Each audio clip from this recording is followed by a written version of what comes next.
Olá, boa tarde, galera. Então, mais uma live aqui toda terça, 8h30 da manhã, toda quinta, 1 da tarde, tem live hoje.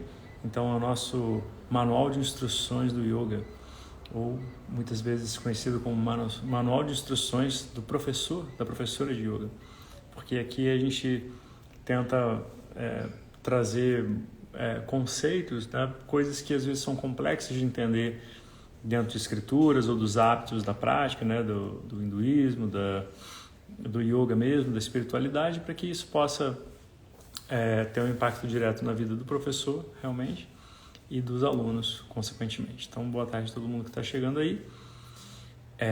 Lembrando que, tendo questões, comentários, perguntas de uma forma geral, tem uma caixinha especificamente aqui com uma interrogaçãozinha. É o melhor jeito de colocar as questões, porque senão o chat corre, né? Vai tudo para cima e não dá para ler depois.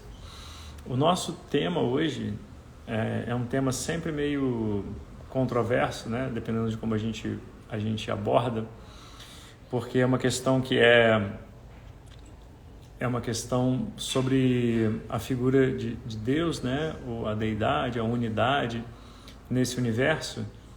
E uma questão super importante dentro do yoga, especialmente para quem teima em definir o yoga assim como tipo, o que é o yoga, né? Yoga é união.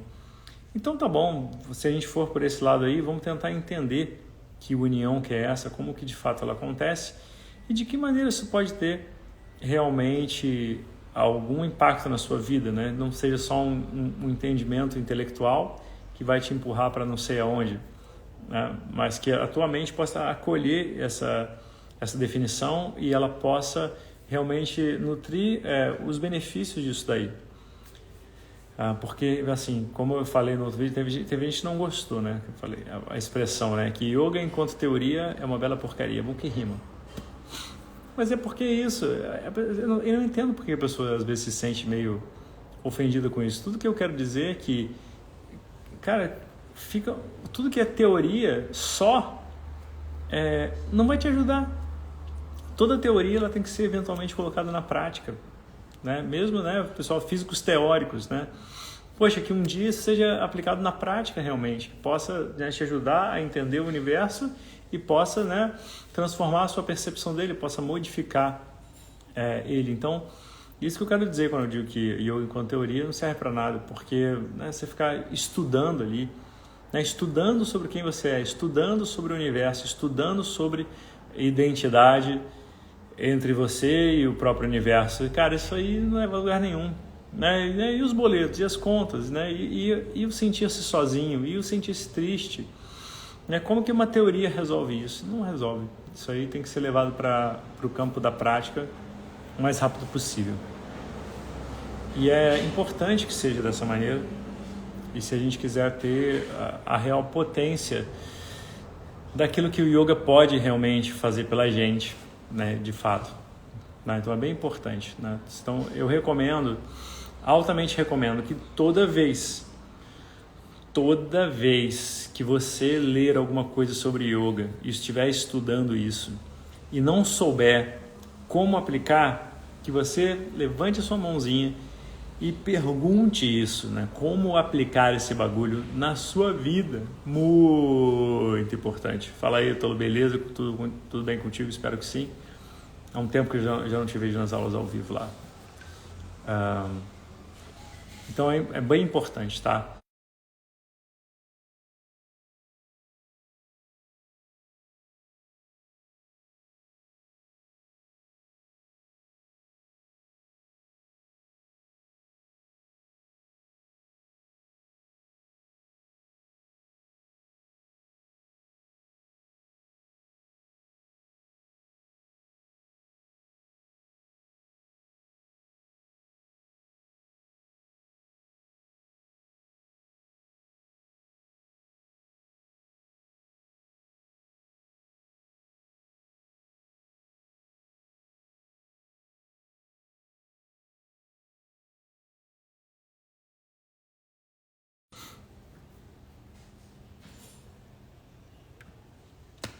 Ouvindo? Sim ou não?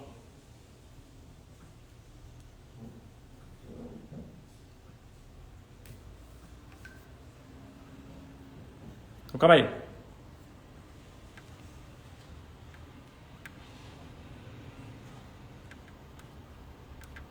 Ok, então voltou aparentemente, né? Ok, beleza. Foi. Então vamos lá.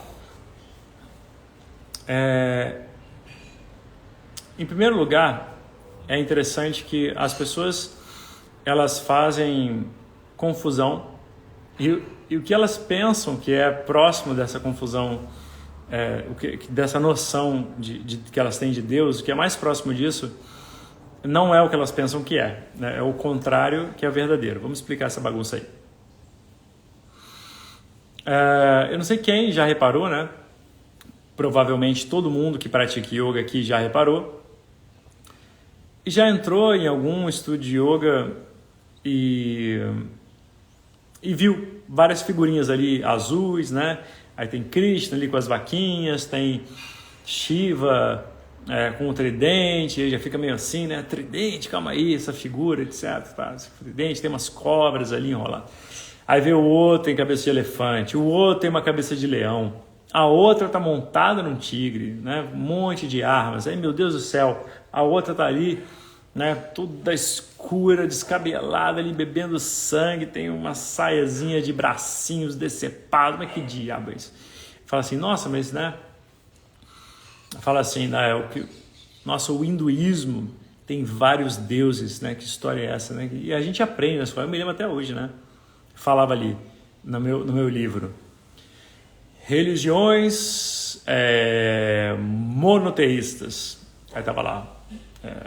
Cristianismo, judaísmo, islamismo e tal.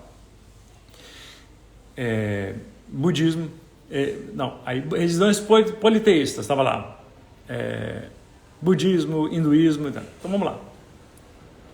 Em primeiro lugar, mas tá sem áudio ainda? Eu tô falando aqui sozinho? Não é possível.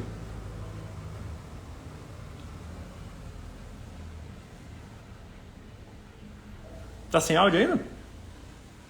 Sim ou não?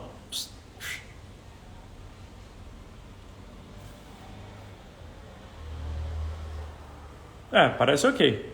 Então, é normal. Ok, vamos lá. Então, vamos organizar. Em primeiro lugar, o hinduísmo não é uma religião politeísta, tá? Isso é um mau entendimento daquilo que está realmente acontecendo. Então vamos começar a explicar tudo bonitinho. Então, em primeiro lugar, e aí, beleza? O hinduísmo não é uma religião politeísta. Ah, mas por que tem um monte de figuras, etc, parará? Então, calma. Olha só. Primeiro, deixa eu te perguntar uma coisa. A sua mão tem 5 dedos. Você pode afirmar que você tem 5 mãos? Ou é uma mão só com 5 dedos? O polvo tem 8 tentáculos. São 8 polvos ou um polvo só com 8 tentáculos? É assim que a gente deve olhar para a forma como o hinduísmo, que é, né, mal ou bem... Então, por que eu estou falando do hinduísmo, para quem está perdido aí? Porque lá no começo, lá atrás, quando o yoga foi criado, a gente não tinha essas coisas como a gente tem hoje, né? Hoje a gente tem aqui o que é mais ou menos cômodo, mas também confuso, que é compartimentalizar as coisas. Você tem yoga separado do hinduísmo, separado da meditação, separado dos mantras, separado dos rituais, tudo separado. Só que na época que o yoga foi criado, esse troço era tudo junto, misturadão, né? E não tinha distinção entre hinduísmo e yoga, não sei o quê. Toda a galera que vivia nessa época vivia sob esse guarda-chuvinha, né, do Sanatana Dharma, que significa a conduta eterna, ou seja, aquilo que é sempre correto fazer, aquele caminho de ações corretas que te leva ao autoconhecimento, que é um bem lidar consigo mesmo e com o mundo, ok? E a visão corrente é essa, que não existem muitas deidades, né? Não existem muitos deuses e deusas. Somente existe um ou uma, como quiser enxergar, com várias facetas, ok? Então é isso que a gente deve, é assim que a gente deve entender. Então você pega uma moeda, né? Essa ideia de face, né? Essa mesma moeda tem duas faces, correto? Não são duas moedas. Se você tentar pagar, né, o ônibus ali com uma moeda dizendo que são duas, tá certo que não vai dar mesmo assim, né? Porque hoje, né, só o ônibus está mais de R$4, então não dá. Mas supondo que desce, né? Você vai pagar com duas moedas, fingindo que são 4, o cobrador não vai aceitar. Né? E com razão, é só uma moeda que tem duas faces, correto? Então, da mesma forma, somente existe Ishvara, que a gente já vai entender mais sobre quem é essa figura. E o resto são faces desse, como que ele aparece para você. Então, da mesma forma, né, você não pode ver as duas faces da moeda ao mesmo tempo. Ou você vê cara, ou você vê coroa. Mas as duas ao mesmo tempo não dá. Então, como que essa moeda se mostra para você? Sob qual face? Assim, Ishvara se mostra para você. Sob qual face ele se mostra para você? Mas não tem muitos, na verdade, né? Então, de origem, somente existe. A Ishavasya Upanishad, que é um texto relativamente bem antigo, com milhares de anos de idade, esse texto, ele começa assim. Ele diz, Ishavasyam idam sarvam yatkincha jagatyan jagata. Que significa Ishavasyam idam sarvam. Tudo isto, isso o quê? Tudo isso que você vê, tudo isso que você sente, você mesmo, tudo isso é Ishvara. Nesse universo em que todo mundo, Yatkincha Jagatyan Jagate, nesse universo em que tudo se transforma o tempo todo, somente existe Ishvara. Ele é a base, ele é a ordem que impera no cosmos. Então, tudo que nos cerca, esse grande universo, é Ishvara. É chamado de Ishvara. O que significa a palavra Ishvara? Né? Por que usar essa palavra? Então, porque muita gente traduz também essa palavra Ishvara como se fosse Deus. Mas isso não é uma boa coisa. Então, vamos entrar no mérito agora. Né? Então, a gente já entendeu, né, que não existem muitos deuses, tem deuses, etc. Somente existe o próprio universo. Né? E assim, se existe algum Deus, como que a gente deve entender isso? Olha, traduzir Ishvara como Deus não é uma boa ideia. E existem vários lugares em que essa palavra está presente e tem que tomar muito cuidado com ela quando você vai traduzir, porque então a gente, por exemplo, tem nos Yoga Sutras, né, Ishvara Pranidhanam, e aí se diz, né, é uma entrega a Deus. Se fala em Ishvara também na Bhagavad Gita, sob outras formas. Se você ficar traduzindo isso como Deus, você vai ter um problema. E esse problema é o seguinte: que conceito você carrega de Deus com você? E considerando que a gente mora no Brasil, século 21, quase 2022, as chances são que você já tem uma ideia pré-definida disso, né? Já há vários anos. As chances maiores são que você tenha tido pais, avós, primos, irmãos, tudo criado dentro dessa tradição cristã, provavelmente, ou judaica, talvez. Por isso falo, né, a tradição judaico-cristã, que predomina aqui para nós. De repente, você pode ter alguma religião de matriz africana já. Então, tudo isso está meio que entranhado em você, com uma ideia de quem é Deus ou deusa. Né? Eu não tenho, na verdade, sexo não importa. Né? E, então, quando você define Ishvara como Deus, você tromba com essa dificuldade inicial de tentar casar coisas, casar conceitos. Você fica tentando entender como que a tua definição, né, cabe nessa que o yoga está te apresentando. Mas então esse é o erro que eu peço que as pessoas não caiam, né? Que deixe a sua concepção de Deus de lado e tente entender o que o yoga quer passar para você. Esse entendimento de Ishvara. Então, voltando, né? A palavra Ishvara, que vem do radical Ish, ela significa aquele, né, ou aquilo que governa alguma coisa. Que no caso, Ishvara, né, é aquilo que governa esse universo através das leis. Ishvara, portanto, você não deve pensar nele como um camarada, uma moça ali, enfim, um barbudo ali em cima do trono, jogando relâmpago na galera, falando aqui, você foi malzinho, hein? Pau! Aí, você foi bonzinho, né? Toma aqui um brinde pra você. Ah, mas não, foi bonzinho, mas ele, tinha uma intenção ruim ali, né? Aí o camarada fica ali pisando nas pessoas, aí fica bravo, e aí você comete um pecado e ofende ele, e aí fica nervoso e não sei o quê. Então, e não é essa ideia, tá? Não é essa ideia. E eu acho importante mencionar isso porque eu não estou dizendo que um é melhor do que o outro, não. Eu estou dizendo qual que é a diferença, ok?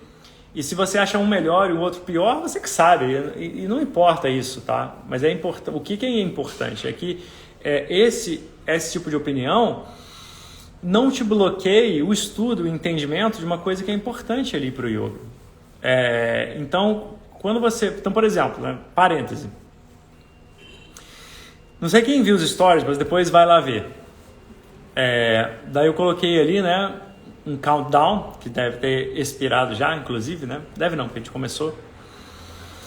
E aí eu coloquei uma imagem ali que parece Jesus, né, de propósito. Mas na verdade é Obi-Wan Kenobi.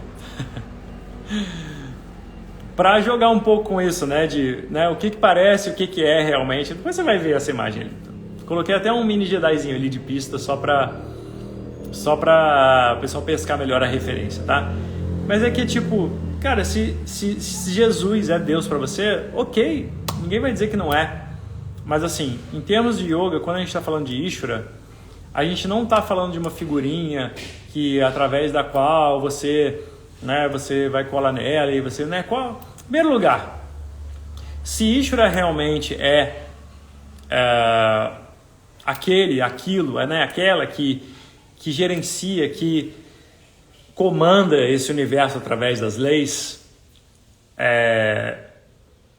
que forma isso tem? Qual formato você vai dar? Qual você quiser, velho. Qual você quiser.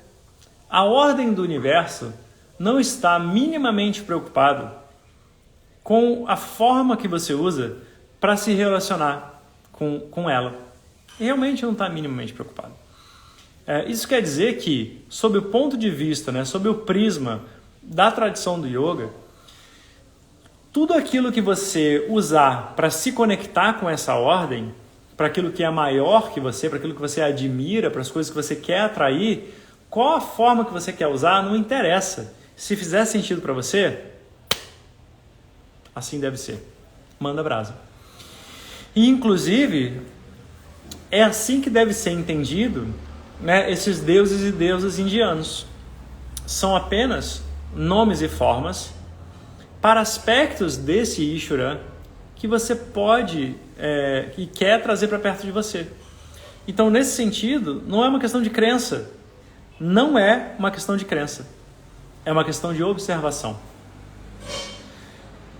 Se não vejamos, Ganesha é um dos mais comuns, e se for para parar para pensar, é um dos mais esquisitinhos. Por quê? Tem uma cabecinha de elefante, né? Tem uma...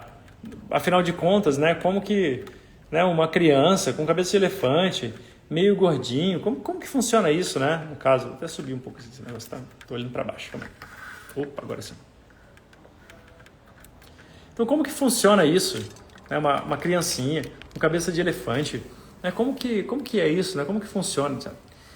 Então, assim, não, calma. Isso aí é só uma forma para te relacionar com uma coisa que é sim existente. O que Ganesha simboliza? O que essa forma está querendo trazer para você? Pensa bem. Você já estava dentro do carro uma vez e de repente todos os sinais se abriram para você? Provavelmente sim. Um dia você não estava atrasado, levantou e falou assim: nossa, eu nunca vou chegar na hora dessa reunião, desse compromisso tão importante. E de repente, tudo deu certo, você chegou? Isso aí, que você pode chamar, se você quiser, de boa sorte. Você pode chamar de auspiciosidade, que é um nome muito mais bonito. Ou você pode chamar de Ganesha. E se você quiser, né, se você, poxa, eu quero atrair isso para mim, poxa, eu espero que isso aconteça comigo hoje, eu tenho um desejo, como que eu vou me relacionar com isso se não tem um nome e não tem uma forma? É uma dificuldade, concorda comigo? Pensa, por exemplo, numa coisa ainda mais próxima da gente. Sentimentos. Todos nós, né, habitantes desse planeta e provavelmente habitantes do próprio universo,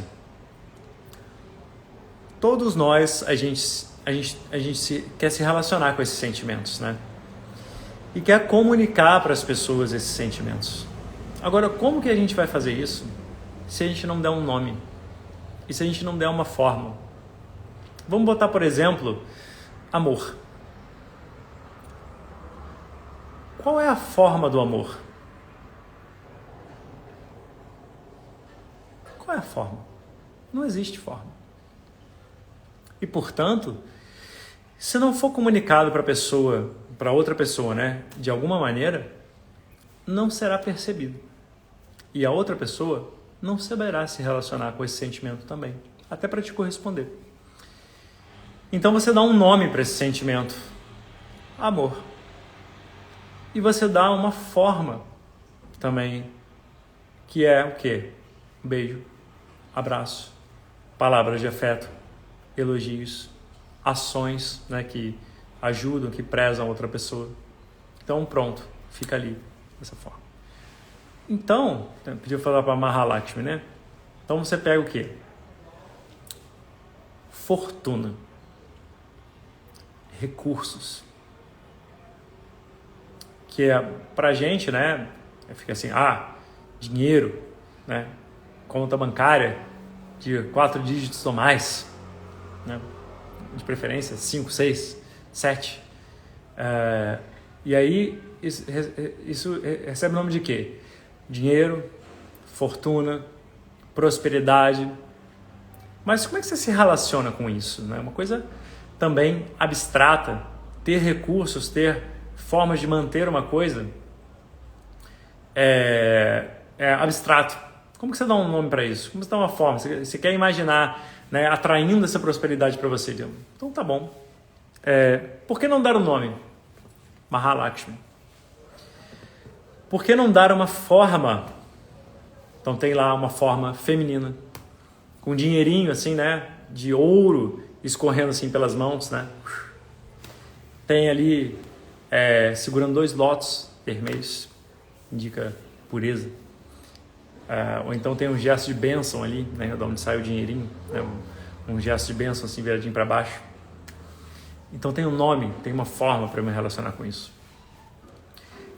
E é isso, né? Então você acabou de ser apresentada aos deuses indianos.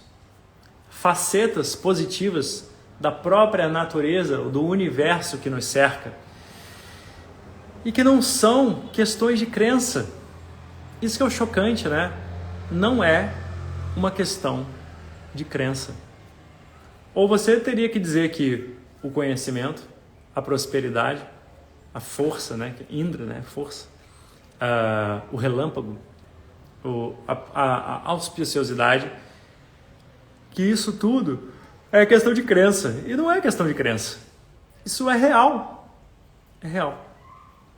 Então, isso que a gente chama de olha para as coisas e vê, né, na tradição do yoga, conectado, né, antigamente ao hinduísmo, você vê as coisas, né, imagens são citadas na Bhagavad Gita, por exemplo, e você vê e você não entende, é só isso, você não entende o que é. E isso aí a gente precisa separar também duas coisas. Não é porque você entendeu que você tem que gostar. Não é porque você entendeu que isso vai ficar próximo de você. Pode ficar. Como de mim, por exemplo, ficou. Né? E isso foi uma das razões pelas quais eu particularmente me converti ao hinduísmo. Mas porque isso falava ao meu coração. Isso era familiar para mim. Fazia sentido. Agora, pode ser que não faça tanto sentido para você. E não interessa, entendeu? Se você vai botar, vai botar o Buda virado para a porta, o elefante de costas, né, com o bumbum viradinho para a porta, se isso, você tem um cofrezinho, você põe dinheiro, se isso simboliza prosperidade para você, feito, entende? E ok, ninguém vai brigar por causa disso. Isso quer dizer uma familiaridade, isso quer dizer uma proximidade que você tenta gerar a partir, né, de um nome, de uma forma, de atributos ali, né? Então tem ouro presente ali na imagem de Mahalakshmi. Você procura na internet se quiser, né? Tem os elefantinhos ali, né, jogando ourinho também para fora em pilhas de dinheiro, ela está inteira de vermelho, bonitona, com joias em todo lugar e tal. Então você olha, é uma imagem opulenta, né? Então remete à prosperidade. Isso para dizer o quê? Existe, né, uma representação desses fenômenos que para a gente aparecem, né? E que a gente pode dizer, isso aí é só um acaso. Mas tudo bem, eu queria que esse acaso fosse próximo de mim, esse acaso positivo fosse próximo de mim. E aí, tudo bem? O que acontece é que essas formas, elas se tornam necessárias se a gente quiser criar uma conexão com isso, com essa, né, Ishvara, que não tem nome e não tem forma, e por isso são todos os nomes e todas as formas. E, ok, isso é importante. Alguma coisa que faça sentido para você é importante para você criar essa conexão. Então, por exemplo, é fato que nós que vivemos neste universo, nós somos parte desse universo. Então, é falso que a gente esteja separado, né? Esse aqui é o bizarro aqui. Muitas vezes a gente se sente sozinho. A gente se sente abandonado. Se sente, né, sem esperança, né, querendo se conectar com as coisas, mas essa falta de conexão, ela existe só em um nível. Ela pode existir num nível intelectual, porque você entende dessa forma. Mas, de fato, pensa bem por um momento, né? Lá atrás, quando esse universo se manifestou a partir do grande Big Bang, no início, a única coisa que tinha no começo era grande poeira, né, de plasma cósmica aí, que se aglomerou para virar as estrelas. E dentro das estrelas, os elementos foram se combinando para gerar novos elementos. E olha nós aqui, vários bilhões de anos depois. Então, todos nós somos poeira de estrela, na verdade, né? Só que mais refinado, digamos. A gente não está separado de nenhum elemento, de nada, em nenhum momento. A tradição do yoga, ela reconhece, até para simplificar, somente 5 elementos, que é o espaço, o ar, o fogo, a água e a terra, que juntos são o Capitão Planeta. Quero ver quem se lembra desse desenho, né? E isso quer dizer que tudo nesse universo inteiro é composto desses 5 elementos. Não tem mais nada além disso. Então, a gente vê que se tudo é formado desses 5 elementos, como que a gente pode ser assim, tão diferente como a gente fica imaginando? De que forma eu poderia realmente estar solitário? Porque você não pode estar distante desse universo, você não pode sair até onde a gente sabe, né? Não dá para sair desse universo. Você é a parte integrante dele, né? Se você tem dificuldade de entender isso, imagina o seu braço nesse momento. Ele parece uma coisa inteiriça, né? Aqui. Mas ele é composto de bilhões, trilhões de células que vivem e morrem, se transformam, se substituem a todo momento. Imagina por um momento que 2 dessas células, de repente, elas criam consciência. E aí, criando consciência, elas começam a conversar uma com a outra. E elas falam assim: pô, célula número 1, eu tô me sentindo meio para baixo, assim, tô me sentindo meio sozinho. Porque eu me sinto desconectado com as pessoas, com as coisas, e é uma coisa meio esquisita, né? Mas eu me sinto só, me sinto um vazio assim dentro de mim. Me sinto como se tivesse conexão com as coisas. Aí a célula 1 fala assim para a outra: ô, célula 2, eu estava me sentindo assim também. E aí eu fui numa aula de yoga para células. E aí eu vi um negócio estranho. O professor ali, a célula 1.414.215, ela falou assim: é que, na verdade, todos nós, células, formamos, né, somos parte de um grande universo chamado braço. Então, na verdade, não tem nenhum tipo de desconexão entre nós. Todos nós pertencemos a esse universo chamado braço. Aí a célula 2 fala assim: mas que coisa estranha, né? Porque eu não vejo esse braço em lugar nenhum. Eu vejo só eu, você e essas trilhões de outras células aí. Então eu não vejo, eu não sei se é verdade isso não. Aí a célula 1 fala assim: né? Negócio esquisito, esse negócio de braço. Porque isso é bizarro, porque são duas células são 2 células no seu braço falando disso. É você conversando com uma outra pessoa, imaginando se esse tal de Ishvara, né? Esse universo, a unidade existe mesmo. Vocês são essa própria unidade. Na sua natureza existe a raiz dessa unidade, né?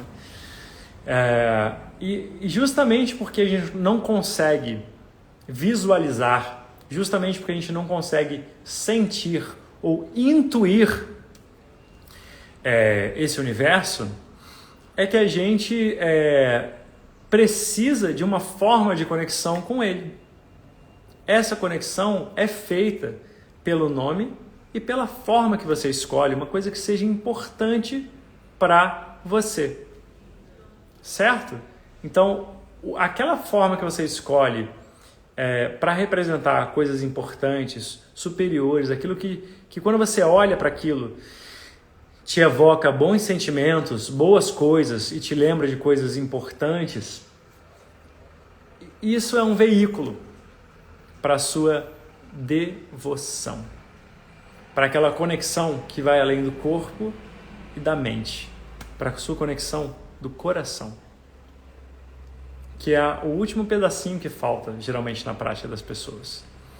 É realmente se entregar, é o que transforma de fato o yoga numa prática espiritual, acima de tudo. É uma prática espiritual, que se não for dessa forma, né, ela vira uma prática física ou vira uma prática de estudos. O que conecta essas partes juntas é o espiritual.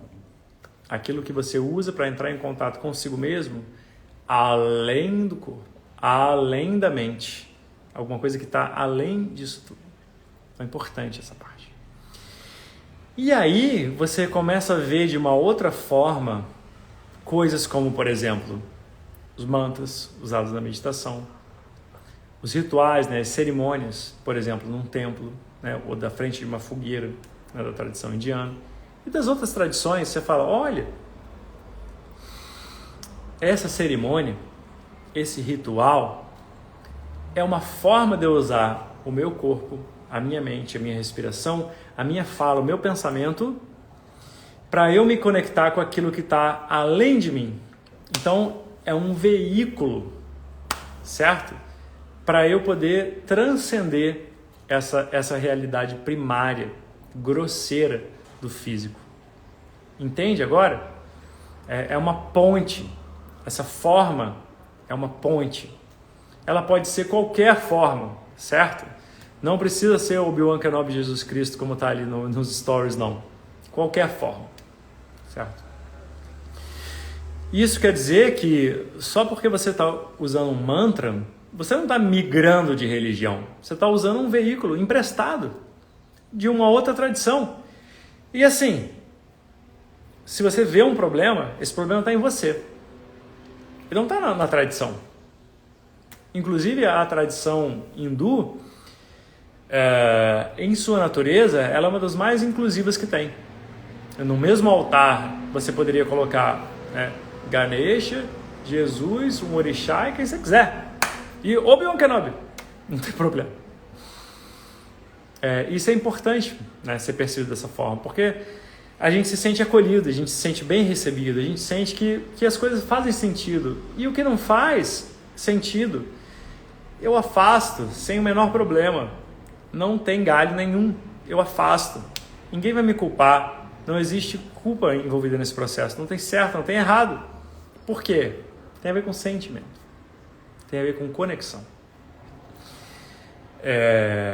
E assim, a gente vê que pessoas de qualquer tradição religiosa podem praticar, estudar e meditar sobre a tradição do yoga sem o menor problema.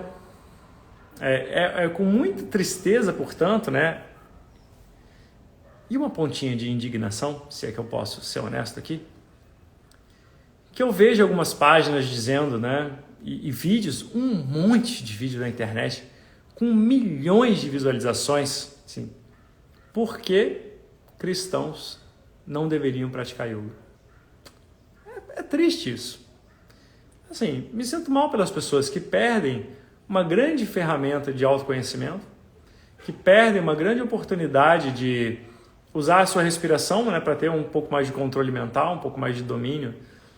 É uma tristeza, né? Por que não ser inclusivo?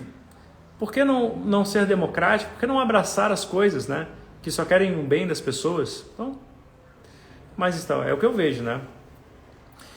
Geralmente, quando tem uma treta assim entre yoga e uma religião, é porque a pessoa trouxe o problema com ela, né? E eu nunca vi, né, ninguém pedindo, né? Ó, você precisa abandonar a tua religião, você precisa abandonar as tuas coisas, né? E aí seguir aqui o tal, em Om Namah Shivaya, Hare Krishna, sim, né? Não é por aí realmente. Mas aí, então, a gente vê que se realmente existe somente a unidade, de fato, o yoga é a percepção, né? O estado de yoga é o estado de percepção dessa união. É o estado de percepção dessa união. Como está nos Yoga Sutras dizendo. Onde eu vejo diferença é apenas um ponto de vista meu. Não é uma realidade. De novo, tá, gente? Se você tem questão, coloca nessa interrogaçãozinha aí, senão a coisa vai ficar feia. Por sorte eu vi ali sobre Mahalakshmi, né? Mas eu quase nunca vejo. E aí começa a fazer sentido quando você diz, né? Somos todos um. O universo. Somos todos um. Ishvara. Não tem nome, não tem forma. Ao mesmo tempo é todos os nomes e todas as formas. É a própria ordem no universo. Não existe absolutamente nada fora dessa ordem. Nada. Tudo acontece dentro da ordem do cosmos, que opera através das leis. Que leis? A gente vê uma parte dessas leis. Cada hora a gente descobre um pouco mais. Tipo, a força da gravidade, o eletromagnetismo, a atração entre os corpos, a força forte, a força fraca que gerencia as partículas. A lei do karma, que seja. Mas são leis que permitem que a engrenagem flua. Um relógio não funciona à toa. Se você simplesmente pegar um relógio, desmontar e depois ali tacar tudo junto ali, de qualquer jeito, isso aí não vai funcionar. Por quê? Precisa de uma ordem, precisa de um mecanismo, precisa de um jeito. A mesma coisa esse universo, ele não funciona por acaso, né? Você joga tudo junto e por acaso deu no que deu, né? Funciona a partir de leis, funciona a partir de ordem, funciona a partir de causalidade. Isso é importante, essa percepção. E, enfim, então por isso a gente está falando, né, sobre um pouco desse conceito de Deus, tentando abandonar um pouco as nossas pré-concepções, nossos pré-conceitos, em nome de entender o que o yoga traz para a gente de informação nova. E depois, cada pessoa faz a sua síntese. Você pensa sozinho sobre isso que eu falei. E você vê, faz sentido, não faz, casa, não casa, assim, isso é totalmente desrespeito a você, somente, né? E o que for dúvida, né, a gente pode resolver, sem problema nenhum. Mas esse é o ponto, tá? Era aí que eu queria chegar, e entendendo Ishvara, a gente entende qual é esse princípio, né? Você dizer, né, yoga somos um, né? Yoga é unidade, né? Yoga é união, etc. Está atrás desse princípio aí, né? Não pode ser diferente, não existe absolutamente nada separado de nada nesse processo.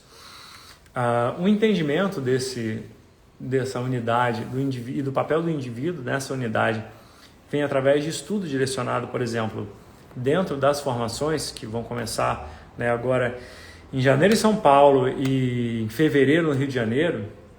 A gente já está fechando, né, as vagas já, então tem que correr.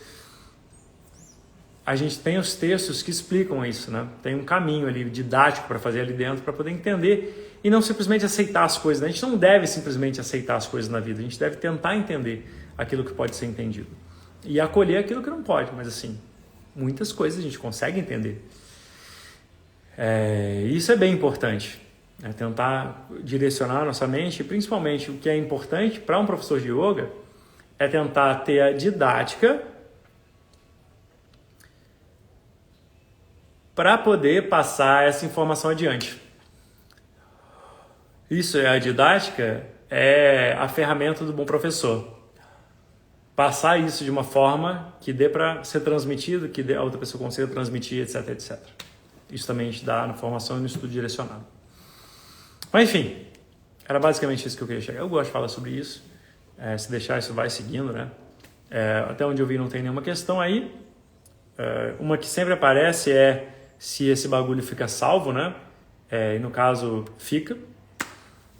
E agradeço, né, imensamente a quem me acompanhou aí, me deu um pedacinho dessa tarde, compartilhou comigo um pedaço dessa tarde e me ouviu falar um pouco sobre o ponto de vista do yoga, né? Sobre esse próprio universo que nos cerca, né?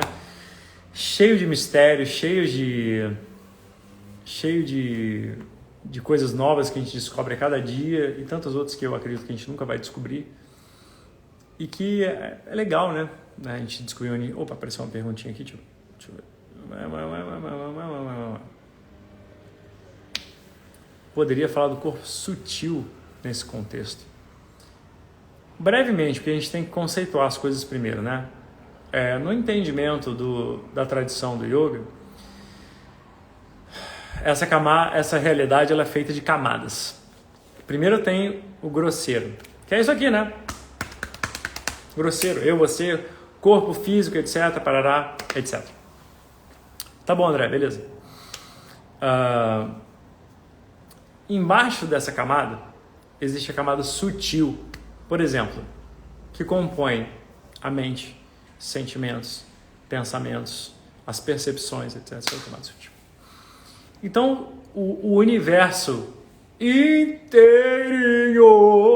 tem um corpo grosseiro, que é o mar, o sol, a terra, o concreto, a pedra, tudo. E tem uma camada sutil feita das capacidades, né? Que dá, é uma mente só rolando por aí. A gente tem um pedaço dessa mente enclausurada aqui. Existem, não é à toa que tem um número finito de sentimentos. Né? Todo mundo, não acha estranho que todo mundo tenha os mesmos sentimentos? Por quê? Isso é o sutil do universo que está aí. Então existem camadas no universo. A primeira camada é o corpo físico, né? O grosseiro, né? Aquilo que é visível. E uma camada é o invisível, aquilo que é sutil. Não tem nome, não tem forma, não tem confinamento, nem nada. Afinal de contas, qual é a forma da tua mente? Qual é o nome realmente da tua mente? Essas coisas não têm nome, não tem forma nenhuma, não tem limitação nenhuma. Isso é sutil. Tá? Enfim, é até aí que eu posso chegar sem desdobrar aqui mais meia hora. E acho que foi isso. Enfim, valeu, Rê, bom te ver. Agradeço, né, a atenção, fico atento aí aos directs. Se quiser falar comigo por direct, é só mandar. 99% das vezes realmente sou eu mesmo que respondo, eu mesmo que estou de olho ali. Afinal de contas, o perfil é meu, eu que uso, né? Eu não tenho nenhum outro além desse. E espero que tenha sido proveitoso, espero que ajude um pouco nessa percepção. Espero que fomente mais dúvidas, é uma coisa boa. E a gente segue falando sobre isso. Se quiser sugerir algum tema, se quiser que aprofunde alguma coisa, é só me escrever e fazer o possível para acolher aí a solicitação. Ok? Então, tudo de bom para vocês. Espero que a caminhada seja proveitosa. Chegou no final. Mas fica gravado, vai estar lá no perfil daqui a pouquinho. Live todo dia? Não. Live terça, 8h30, quinta, 1 da tarde. Terça, 8h30, quinta, 1 da tarde. Querendo os desdobramentos? Você até já viu o desdobramento lá, não sei se você lembra lá da formação, mas a gente passou lá. Mas sempre é bom rever, né? Você já teve. Valeu, gente. Então, tudo de bom para vocês. Hariom.